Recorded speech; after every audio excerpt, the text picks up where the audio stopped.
पाकिस्तान का बेहतरीन स्नाइपर,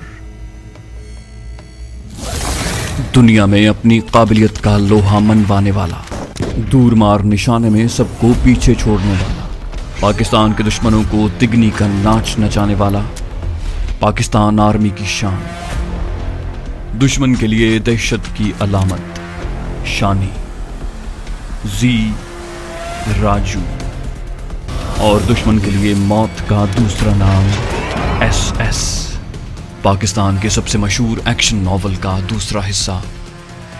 रियाज आकिब कोहलर के कलम से निकला एक और शाहकार।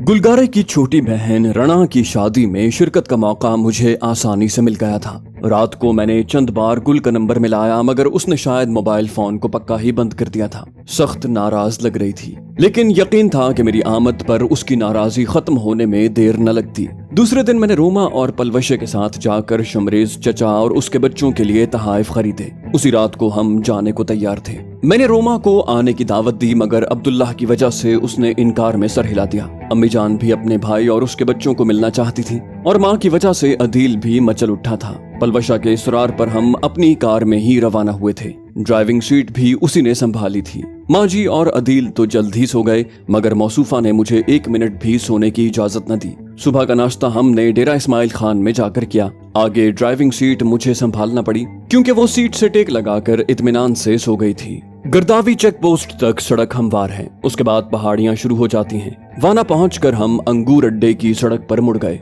दिन के 11 बजे हम अंगूर अड्डे पहुंच गए थे। अदील और अम्मी जान को मामू के घर छोड़कर हम कमांडर नसरुल्लाह खोजल खेल को मिलने चल दिए। काफी देर गपशप की, पुराने दोस्तों और वाकिफकारों का जिक्र हुआ। मेरी क्लैशनकोफ अब तक उनके पास महफूज पड़ी थी। हिफ्ज़ मातकद्दुम के तौर पर मैंने ले ली कि आगे उसकी जरूरत पड़ सकती थी। वो रात हमने पलवशा के मामू के यहाँ गुजारी थी। अगले दिन सुबह सवेरे रवाना हुए। अंगूर अड्डे चेक पोस्ट पर अपना सर्विस कार्ड दिखाकर हमें आसानी से आगे जाने की इजाजत मिल गई थी। रास्ता मुझे मालूम था। खागाबो तक सड़क या गाड़ी रास्ता मौजूद नहीं था।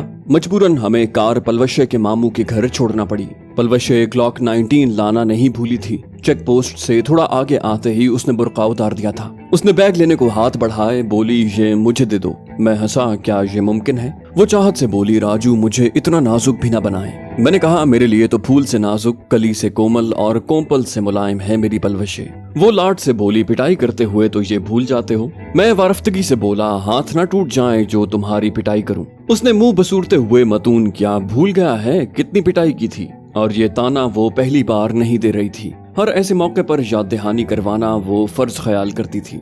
मैं मुसमुसे लहजे में बोला, शादी के बाद तो हाथ भी नहीं लगाया। वो नाज से बोली, कोशिश तो करते। मैंने कहा, इतनी जुर्रत कहाँ? उसने मौजू तब्दील करते हुए कहा, रणा लोगों को अपनी आमद से आगाह कर दिया है। मैंने नफी में सर हिलाया, फोन बंद जा रहा है। वो मानी खेज लहजे में बोली, काफी लाडली लगती है। मेरे लबों पर फीकी मुस्कुराहट नमूदार हुई। उसका गिला बजा है। मैं वादा करके भी न जा सका। सच में छुट्टी आऊं तो तुम्हारे अलावा कुछ सूझता ही नहीं। उसने मुस्कुराते हुए मेरे पेट में उंगली चुभोई।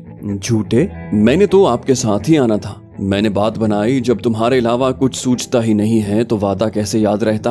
मेरा बाजू खींचते हुए वो सामने आई, सर मेरी छाती पर टेकते हुए गुलूगीर हुई। राजू, बार बार इकरार करने की जरूरत नहीं है। मैं जानती हूँ आपके लिए क्या हूँ।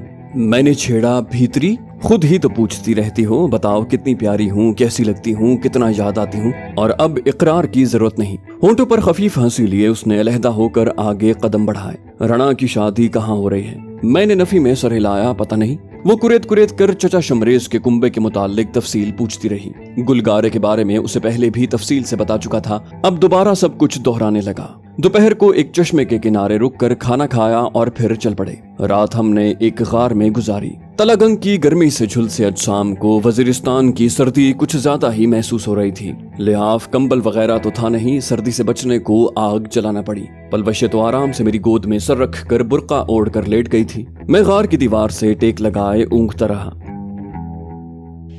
अगले रोज तुलुए आफताब से पहले ही हम रवाना हुए। ये वही रास्ता जिस पर कभी बर्फबारी और सर्द हवाओं से लड़ता हुआ मैं गुलगारे के दरवाजे पर जा गिरा था। आज मौसम साफ था। सुपहर ढले हम आखिरी ढलान पर चढ़ रहे थे। ढलान के खात्मे पर चचा शमरेज के घर का दरवाजा था। करीब जाकर मैंने दस्तक दी। दरवाजा समर खान ने खोला था। मुझे देखते ही वो चीख कर लिपट गया था, लाला जान। मुझसे अलहदा होकर उसने पलवशे के सामने सर झुकाया। पलवशे बाजी, क्या हाल है? वो हैरान रह गई। अरे तुम मुझे जानते हो? वो फखरिया लहजे में बोला, अगर आप लाला जान के साथ न आई होती तब भी पहचान लेता। हम अंदर दाखिल हुए। रणा बावर्ची खाने के दरवाजे पर खड़ी थी। शायद समर के चलाने की आवाज ने उसे बाहर झांकने पर मजबूर किया था। मुझे देखते ही वो लाला जान कहते हुए भागी, लेकिन करीब आते ही झिझक कर रुकी और मेरा हाथ थामते हुए सर झुका दिया। पहले वो लिपट जाया करती थी, लेकिन तब उसका बचपना था और अब वो भरपूर जवान नजर आ रही थी। उसके सर पर हाथ रखते हुए मैंने शफकत से पूछा, कैसी है मेरी बहादुर बहन? वो बोली, बिल्कुल ठीक। मेरा हाथ छोड़कर वो पलवशे से लिपट कर बोली, शुक्र है लाला ने आपकी जियारत करवा दी, वरना अब तो हमें लगने लगा था कि पलवशे बाजी का कोई वजूद ही नहीं है। पलवशे धीरे से मुस्कुरा दी। बहन भाई की वारफ्तगी उसे हैरान कुन लगी थी। पहली बार ही वो इस चाहत से मिल रहे थे जैसे पलवशे उनकी बरसों की शिनासा हो। मैंने पूछा, चचा कहाँ हैं? रणा बोली, बाजी को छोड़ने गए हैं, आते ही होंगे। मैं शरारती लहजे में बोला, मेरी गुड़िया इतनी बड़ी तो नहीं हुई कि चचा शमरेज को शादी की जल्दी पड़ गई? सर झुकाते हुए वो हया आलूद लहजे में बोली, बाजी तो कह रही थी आप नहीं आएंगे। मैंने कहा, ऐसा भला हो सकता है? वो बोली, आने की इत्तला क्यों न दी? हमें अंदर चलने का इशारा करते हुए उसने गिला किया। चारपाई पर निशिस्त संभालते हुए मैंने कहा, दूसरा दिन है, गुल का फोन बंद जा रहा है। रणा हंसी। आपका इनकार सुनकर उन्हें गुस्सा आ गया था। वैसे आप बाबा जान के नंबर पर कॉल कर लेते। मैंने नफी में सर हिलाया। मेरे पास चचा जान का नंबर नहीं था। चचा शमरेज अंदर दाखिल हुए। हमें देखकर खुशी से खिल उठे थे। मुझसे भरपूर मौनिका करके उन्होंने पलवशे के सर पर हाथ रखा। यकीनन मुझे पलवशे बेटी को देखने की सादत हासिल हो रही है। उनका खुलूस देखते हुए पलवशे महजूब हो गई थी। बगैर जान पहचान के इतनी पजीराई मिले तो आदमी की यही कैफियत होती है। चचा शमरेज ने मेरे साथ नशिस्त संभालते हुए बेटे को कहा, समर खान अपनी बाजी को बुला लाओ। मैंने हल्का सा एहतजाज किया, सुबह आ जाएगी ना? चचा शमरेज हंसे। दूसरा दिन है, उसकी आंखें माथे पर टंगी हैं। बरवक्त इत्तला न दी तो कता ताल्लुक करने पर तुल जाएगी। मैंने तजाहुल आरिफाना से काम लिया। वजह? वो हंसे। आपने गालिबन आने से इनकार कर दिया था। यही बर्दाश्त नहीं हो रहा मोहतरमा से। समर बाप का हुक्म सुनकर कमरे से निकल गया था। हम गपशप करने लगे थे। रणा की शादी गुलगारे के छोटे देवर शमसुल इस्लाम से तय पाई थी। गपशप के दौरान ही शाम का मलगजा अंधेरा छा गया था। हम नमाज पढ़ने की तैयारी करने लगे। नमाज से बमुश्किल फारिग हुए थे कि समर खान लौट आया। गुल उसके साथ नहीं थी। वो बाप को बताने लगा, बाजी कल आएंगी। शायद अब तक खफा थी। रणा खाना ले आई। खाने के बाद कहवा पिया गया और फिर इशा तक वहीं बैठे गपशप करते रहे। रणा ने पलवशा से जाने कितने सवाल पूछे थे। पलवशा मधुर तबस्सुम होंठों पर बखेरे जवाब देती रही। रणा उससे काफी मुतासिर नजर आ रही थी। मैं इशा की नमाज पढ़कर दुआ मांग रहा था जब दाखिली दरवाजे पर दस्तक हुई। समर खान दरवाजा खोलने चल पड़ा। उसकी वापसी रोशन चेहरे और गहरी नीली आंखों वाली गुलगारे के हमरा हुई थी। उसे शौहर पहुंचा गया था। अपनी बेटी रणा के हवाले करके वो बेताबी से पलवशे को लिपट गई थी। मैं भी दुआ मांगकर उनके करीब पहुंचा। अब क्यों आए हैं? नीली आंखों में गहरी खफगी और बरहमी नजर आ रही थी। मैंने उसे चिढ़ाया, तुम्हारे लिए नहीं आया, मेरी गुड़िया बहन की शादी है। वो बोली, आपने तो कहा था कि छुट्टी खत्म हो गई है। मैं साफ गोई से बोला, रणा की शादी के लिए और छुट्टी मांगी है। वो शाकी हुई और मेरे इसरार की कोई अहमियत नहीं थी। मेरी नजर पलवशे की जानिब उठी। वो मुझे घूर रही थी। यकीनन गुलगारे के गिले शिकवे उसे पसंद नहीं आए थे। गला खनकारते हुए मैंने मौजू तब्दील किया, नन्ही पलवशे किधर है? गुलगारे ने बेटी का नाम पलवशे रखा था। रणा ने बच्ची मेरी जाने बढ़ाई। ये ले लाला जान। मैं उसके गाल चूमता हुआ बोला, अरे वाह, ये तो मेरी पलवशे से भी ज्यादा प्यारी और खूबसूरत है। गुलगारे तंजिया लहजे में बोली, ये क्या? आपकी पलवशे से उसकी माँ भी खूबसूरत नहीं है। मैं घबरा कर खड़ा हो गया। आप गपशप करो, मैं शमरेज चचा से चंद जरूरी बातें कर लूं। पलवशे की तेज नजरें मुझे हरासा कर रही थी। गुलगारे बरहमी से बोली, थोड़ी देर मेरे पास भी बैठ जाएं, इतनी रात को झक मारने नहीं आई। मैंने कहा, सुबह से कौनैन की गोलियां चबा रही हो? आ तो गया हूँ, फिर नाराज होने का मतलब? उसने आंखें निकाली, अपनी बहन की शादी पर आए हो, मेरे लिए नहीं। मैं चिढ़कर बोला, अच्छा, अगली छुट्टी पर तुम्हारे लिए आ जाऊंगा, अब खुश? वो मुंह बनाते हुए पलवशे की तरफ मुतवज्जे हुई, एहसान न करें और मेरी प्यारी बहन को लाना मत भूलना। पलवशे के होंठ मुस्कुराने के अंदाज में खुले, मगर ये एक नाकाम कोशिश थी। गुल शायद तवज्जो नहीं दे पाई थी या तजाहुल आरिफाना से काम ले रही थी। वो पलवशे का हाथ थाम कर सहलाने लगी। मुझे आपको मिलने का बड़ा इश्तियाक था और राजू इतने कठोर हैं कि जरा भी परवाह नहीं है। पलवशे नागवारी छुपाते हुए बोली, आ तो गई हूँ। वो शोखी से बोली, आप नहीं जानती कितने अरसे से राजू तरसा रहे हैं। पहली मुलाकात में दरखास्त की थी, न जाने डरते थे कि इनकी पलवशे को छीन लूंगी। मैंने कहा, गुल मैं चचा शमरेज से थोड़ी गपशप कर लूं। लजाजत से कहते हुए मैंने एक बार फिर भागने की कोशिश की। वो बादल नखास्ता बोली, ठीक है जाएं। मैंने दरवाजे की तरफ कदम बढ़ाए। उसने आवाज दी, और हाँ, मैंने बहुत सारा शहद जमा कर रखा है, वादा याद है ना? आखिरी मुलाकात में मैंने कहा था अगर पलवशे की फिक्र ना होती तो कम से कम शहद खत्म होने तक मैं जरूर ठहरता। यकीनन उसने कुछ नहीं भुलाया था। मैंने इत्मीनान भरे लहजे में कहा, जो बच गया साथ ले जाएंगे, और मैं दूसरे कमरे में घुस गया। गुलगारे जाने अनजाने में इतनी बेतकल्लुफी से पेश आ रही थी जो मेरी बीवी को किसी भी सूरत बर्दाश्त नहीं हो सकता था। मुझे जरा भी शुबा होता कि वो इतनी अपनायत का इजहार करेगी तो शायद पलवशे को साथ न लाता। चचा शमरेज नमाज पढ़कर लेट गए थे। मैं उनसे गपशप कर रहा था। दौरान गुफ्तगू पूछा, गुल के बाद रणा भी अपने घर की हो गई तो बावर्ची खाना कौन संभालेगा? वो मानी खेज लहजे में मुस्कुराए। रणा की रुखसती के बाद शायद हिम्मत कर लूं। मैं खुशदिली से बोला, हिम्मत से मुराद अगर दूसरी शादी है तो ये कदम आपको बहुत पहले उठाना चाहिए था। वो साफ गोई से बोले, बेटियों की वजह से हौसला न कर सका। मैंने कहा, बीवी की मौजूदगी में शरीयत दूसरी शादी की इजाजत देती है, लेकिन बीवी न होने की सूरत ये इजाजत जरूरत का दर्जा हासिल कर लेती है। वो मुस्कुराए, देर आए दुरुस्त आए। मैं भी हंस पड़ा। रणा ने आकर बताया, लाला जान, पलवशे बाजी और आपके लिए अलहदा कमरा तैयार कर दिया है। समर खान भी अंदर आकर अपनी चारपाई पर बैठ गया था। रणा मुझे इत्तला देकर पलवशे और गुलगारे की तरफ चल दी। चचा शमरेज ने मशवरा दिया, थके होंगे, आपको आराम करना चाहिए। मैं सर हिलाते हुए उठ गया। जी ठीक है, सुबह गपशप करेंगे। गुज़श्ता शब भी मैं आराम नहीं कर पाया था और उस वक्त अच्छी खासी थकन महसूस हो रही थी। समर खान मुझे कमरा दिखाने आया और वापस लौट गया। पलवशे अभी तक नहीं आई थी। मैं चौड़ी मसहरी पर लेटकर पलवशे का इंतजार करने लगा कि उसने आते साथ मुझे जगह देना था। ज्यादा इंतजार नहीं करना पड़ा था। जल्द ही दरवाजे पर कदमों की चाप उभरी। कमरे में दाखिल होते ही उसने तेवरियां चढ़ा ली थी। आप कब सुधरेंगे? करीब आते ही वो फट पड़ी। मैं हकला हो गया। क्या हुआ? वो बिगड़ कर बोली, मासूम न बने। मैं तजाहुल आरिफाना से बोला, कुछ पता तो चले, खामखा क्यों डरा रहे हो? वो बोली, मजबूर न करें आपको कत्ल करके खुदकुशी करना पड़े। मैं हंसा। फुप्पो जान को मना भी करता हूँ कि सालन में ज्यादा गर्म मसाला न डालें। वो भी भरते हुए बोली, गुलगारे बीबी क्यों इतनी बेतकल्लुफ हो रही थी? मैंने दुहाई दी, यार सब कुछ बता तो दिया था। वो बोली, मगर ये जिक्र नहीं किया था कि वो आपको इन नजरों से देखती है जिसकी इजाजत मैं किसी को नहीं दे सकती। मैंने दलील दी, रोमा भी तो देखती है। वो बोली, वो अलग मामला है, उनके खुलूस की वजह से मुझे चुप साधना पड़ी। बाकी किसी एक को हिस्सेदार बनाने का ये मतलब नहीं है कि मैंने अपने राजू को चौक में रख दिया है और जिसकी मर्जी आए हक जताना शुरू कर दे। मैंने कहा, गुलगारे को भी तुमसे प्यार है, यहाँ तक कि बेटी का नाम भी तुम्हारे नाम पर रखा है। वो तुरशी से बोली, तो जो मुझे चाहेगी उसे राजू से मोहब्बत करने की इजाजत दे दूं? मैं मुदाफियाना अंदाज में बोला, उसने मेरी जान बचाई है। वो बेपरवाही से बोली, एहसानमंद हूँ और सारी जिंदगी रहूंगी। मौका आया तो जान देकर बदला चुकाने की कोशिश करूंगी, मगर राजू में शिरकत गवारा नहीं है। मैंने सफाई दी, वो शादीशुदा है यार। वो बोली, तो शौहर की वफादार रहे।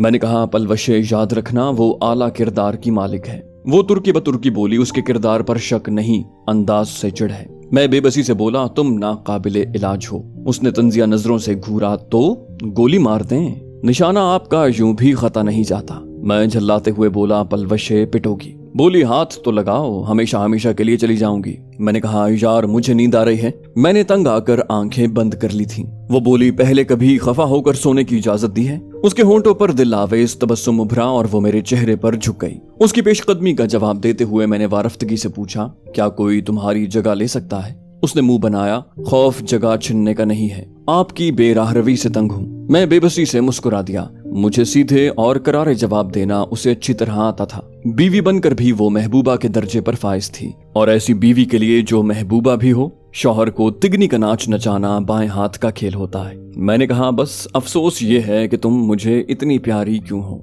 वो बोली, ये फकत झूठा दावा है। वो करवट लेकर नजदीक सिमटी, मुझे गर्दन पर हलावत आमेज और गर्म लम्स महसूस हुआ जो ऐलान कर रहा था कि उसे मेरी बात पर 100% यकीन है, बस गुस्से में होने की वजह से इकरार नहीं करना चाह रही थी। मैंने कहा, जानती हो तुम्हारे साथ सबसे बड़ा मसला क्या है? वो नाज से बोली, यही कि मेरे बिन रहना मुश्किल लगता है। मैंने कहा, नहीं, बल्कि ये कि तुम चूहों से भी नहीं डरती हो। उसने वारफ्तगी से एतराफ किया, आपकी जुदाई से डरती हूँ। मैं बेसाख्ता बोला, मैं भी।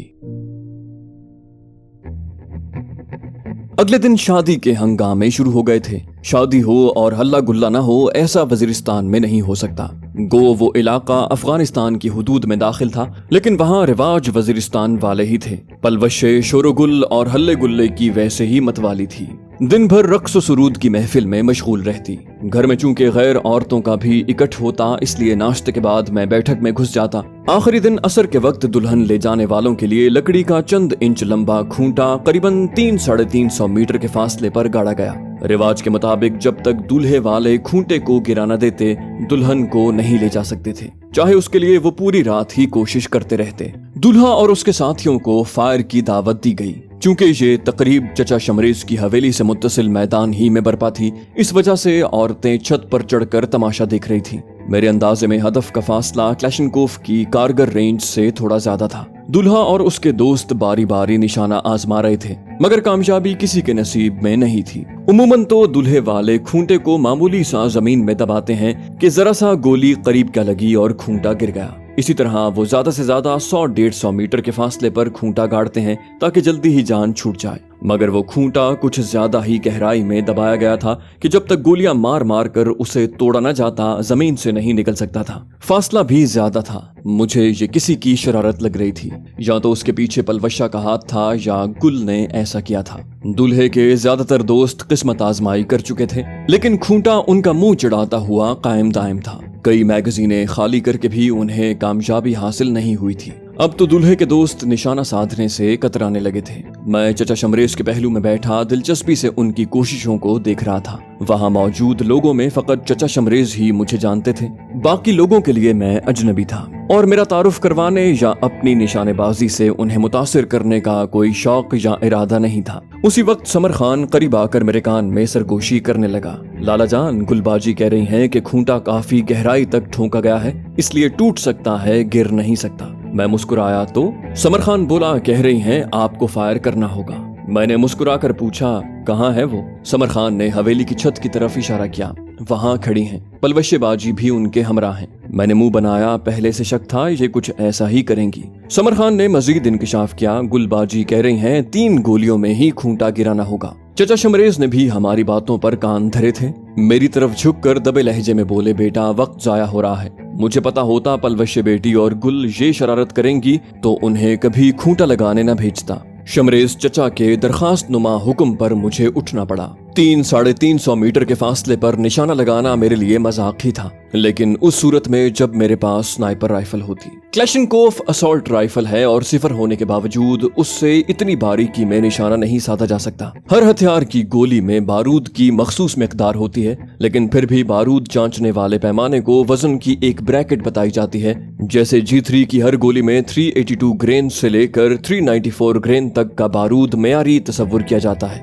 और ऐसा युर्शी राइफलों में होता है। बारूद की मिकदार का जरा सा फर्क गोली को हदफ से ऊपर नीचे कर सकता है। इसके बरक्स स्नाइपर राइफलों में हर गोली के अंदर मुकर्रा मिकदार में ही बारूद पड़ता है, इसमें कमी बेशी का एहतमाल नहीं होता। अलबत्ता एक ही हथियार के एमुनिशन को जब मुख्तलिफ कंपनियां बनाती हैं तो हर कंपनी एमुनिशन में अपने हिसाब से बारूद डालती है, और फायरर की आसानी को हर कंपनी अपने तैयार करदा एमुनिशन के साथ फायरिंग टेबल भी जारी करती है ताकि फायरर एमुनिशन जांचने के झंझट से बच जाए। मैं ये मालूमात हाजरीन को नहीं समझा सकता था और ना ये उनके मतलब की बात थी। उनके लिए फकत एक ही दलील थी कि ये गज है और ये मैदान। खूंटा गिर गया तो वाह वाह, निशाना खता हो गया तो इस्तेहजाई नारे। अलबत्ता एक बात मेरे हक में चाहती थी कि वहाँ मुझे जानने वाला कोई न था कि नाम को बट्टा लगता। चचा शमरेज के कुंबे या पलवशे को समझाना मेरे लिए मुश्किल नहीं था। अलबत्ते गुल ने दूसरी खवातीन के सामने कोई लाफजनी की होती तो यकीनन उसकी सुबकी होती। बहरहाल सर पर पड़ी मुसीबत को गले लगाना मजबूरी बन जाती है।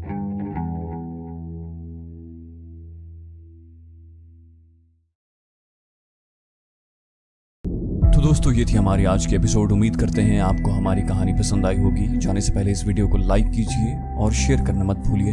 कमेंट करके हमें बताइए कि आपको हमारी वीडियो कैसी लगी। और अगर अभी तक आपने इस चैनल को सब्सक्राइब नहीं किया तो इसे सब्सक्राइब कीजिए और बेल आइकन दबाकर ऑल नोटिफिकेशंस ऑन कर लीजिए।